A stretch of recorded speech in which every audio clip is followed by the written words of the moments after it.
Assalamualaikum warahmatullahi wabarakatuh. Baik, di sini kami akan menjelaskan beberapa fase sejarah pemikiran ekonomi Islam.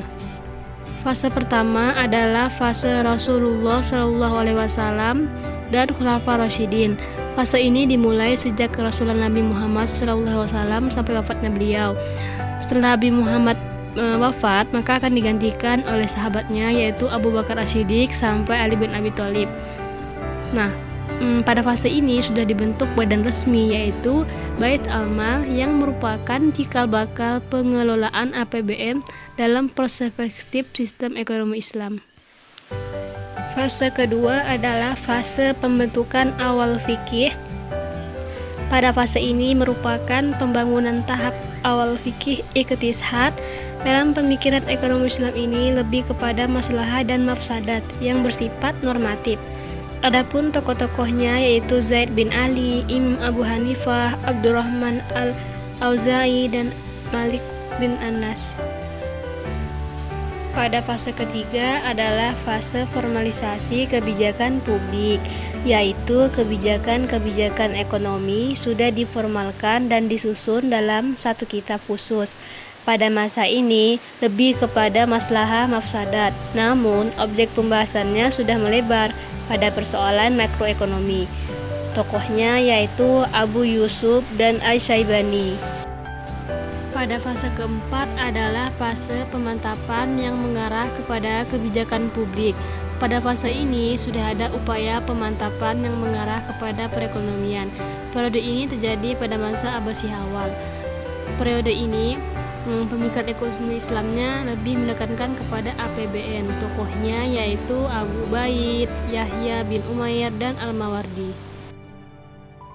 Fase kelima yaitu fase kemapanan ekonomi, di mana pada masa ini negara pada puncak kemakmuran dan peradaban, namun mereka mulai terlena pada kemewahan dunia, sehingga esensi moral menjadi penurun.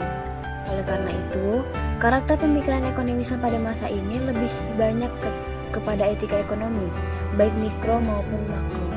Selain itu juga lebih pada pematangan teori ekonomi, baik menyangkut perilaku konsumen, teori produksi, teori harga, konsep uang, konsep tabungan, evolusi pasar, pajak, dan lain-lain.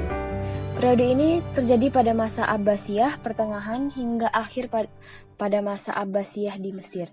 Beberapa tokohnya antara lain Abu Hamid Al-Ghazali, Nasiruddin At-Tusi, Ibnu Taimiyah, Asy-Syatibi, Ibnu Khaldun, dan Al-Maghrizi. Lanjut, yaitu fase ke-6 adalah fase fatwa, di mana pada fase ini pemikiran ekonomi Islam tidak banyak berkembang, hanya berupa fatwa yang didasarkan pada pendapat imam-imam mazhab sebelumnya. Fase ini terjadi pada masa Utsmaniyah awal hingga Utsmaniyah pertengahan.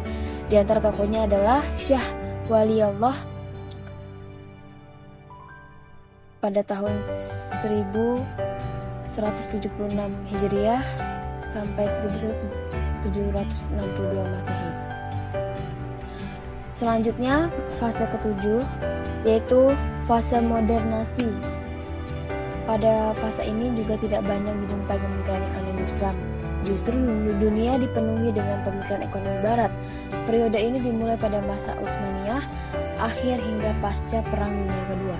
Pada fase ini seakan-akan pemikiran ekonomi Islam telah lenyap.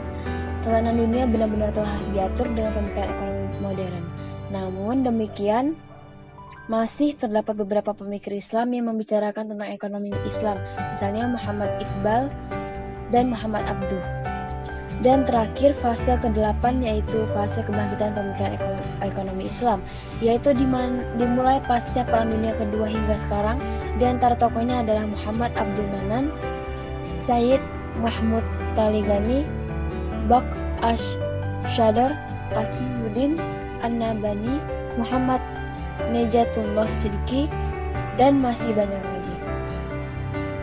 Karena sebuah pemikiran sangat dipengaruhi oleh keadaan sosial, budaya, serta politik yang berkembang di zamannya maupun di lingkungan tempat tokoh tersebut hidup, maka karakteristik pemikiran ekonomi Islam dari masa ke masa banyak sekali perbedaannya.